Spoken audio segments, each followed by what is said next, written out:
మందిర్ నుంచి మీరు ఇన్ని పాపాలను చేస్తున్నారు. మీరు వచ్చి మన జగన్నాథుని దర్శించుకుంటే మీ పాపాలన్నీ తొలగిపోతాయి. అసలు ఈ లోకంలో దేవుడే లేదు. అసలు జగన్నాథ్ అంటే ఎవరు? I am a great doll. I am a great dog. వీళ్ళని అశ్విన్ బాబా మాస్టర్గా అంటారు.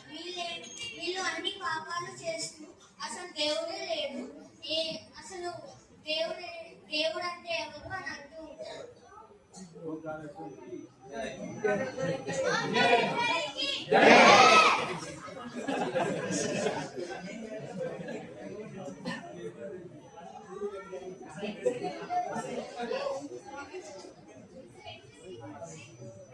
వీళ్ళని మూడ అంటారు. వీళ్ళు ఎప్పుడు గాడి కష్టం పడుతూనే ఉంటారు. వీళ్ళు ఎందుకు పని చేస్తారో కూడా వీళ్ళకి తెలియదు. వీళ్ళు నరాధమ. వీళ్ళు ఎప్పుడు సొసైటీలో పొలిటిక్స్ లో హై స్టేజ్ లో ఉండాలని కోరుకుంటారు. వీళ్ళు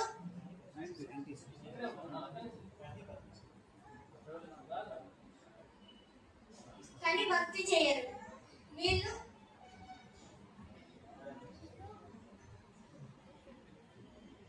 వీళ్ళు మాయా పాకృత జ్ఞానం. వీళ్ళు దేవుడే లేదు, ఇది మొత్తం నా జ్ఞానంతో చేస్తాను అని వీళ్ళు భక్తి చేయరు. వాళ్ళు ఎప్పుడు పాపం చేస్తూ అసలు దేవుడే లేడు, అసలు దేవుడు అంటే ఎవరు అని అంటూ ఉంటారు. అసుని భావం ఆశ్రిత.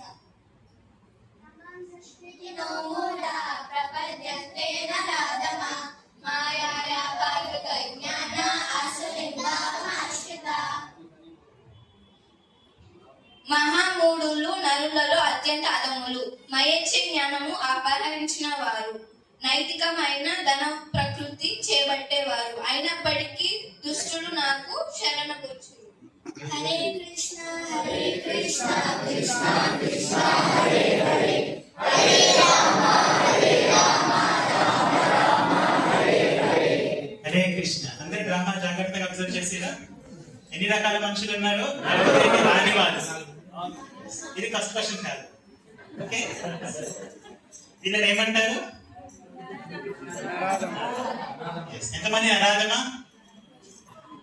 కరెక్ట్, నరాధమా అంటారు. లాస్ట్ ఉన్న వాళ్ళని ఎంతమంది ఆశ్రయమాశ్రిత? ఎట్లనే కరెక్ట్ హ్యాండ్ రేస్ చేస్తారు. ఫస్ట్ క్యాండిడేట్ ని అంటే వాళ్ళు ఏ టైప్ లో ఉంటారో వాళ్ళ వర్క్ ఎట్లుంటది? డే నైట్, ఎండకి వానకి ఎప్పుడు ఏసీ ఉన్నా సరే లేకున్నా సరే ఎప్పుడు హార్డ్ వర్క్ చేస్తూనే ఉంటారు.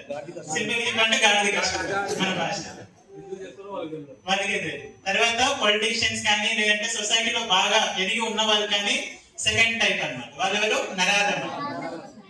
సో నరాధములు అంటారు వాళ్ళు. అంటే నరులలో అధములు అన్నమాట వాళ్ళు. కాకపోతే వాళ్ళకంటూ ఒక గ్రూప్ ఉంటుంది కాబట్టి వాళ్ళని అందరూ హైడ్ చేస్తూ ఉంటారు. తర్వాత మాయా పావృత జ్ఞానం, అంటే మాయ చేత ఆ జ్ఞానం అనేది అపహరించబడిన వాళ్ళు అని అర్థం. మాయా పావృత అంటే మాయ చేత జ్ఞానాన్ని అపహరించబడిన వాళ్ళు. సో ఇట్లాంటి వాళ్ళు ఎవరంటే ఇక్కడ సైంటిస్ట్ ఎగ్జాంపుల్ తీసుకున్నాము. పోయిట్స్ కానీ, అంటే కవిత్వాలు రాసేవారు కానీ, ఫిలాసఫర్స్ కానీ, వీళ్ళందరూ కూడా అంటే ఎవరైతే జ్ఞానం సంబంధించిన పని చేస్తారో వాళ్ళు ఈ కేటగిరీలో వస్తారు. నెక్స్ట్ వచ్చేసి ఏ కేటగిరీ? అసురిక్ భావం ఆశ్రిత, అంటే అసురిక్ ప్రవృత్తి. అసుర అంటే దానవులు, అంటే రాక్షసులు కదా. సో రాక్షస ప్రవృత్తి ఉంటారు, అంటే ఇంకొకరిని ఎప్పుడు కీడు చేస్తూనే ఉంటారు. ఇక్కడ ఒక డాన్ లాగా ఎగ్జాంపుల్ తీసుకున్నాం. సో ఇట్లాంటి 4 రకాల వ్యక్తులు భగవంతుని దగ్గరికి రారు. సో నెక్స్ట్ వీక్ మనము 4 రకాల వ్యక్తులు ఎవరైతే భగవంతుని దగ్గరికి వస్తారో తెలుసుకుంటాం. ఓకేనా? తరువాయి భాగం వచ్చేవారు.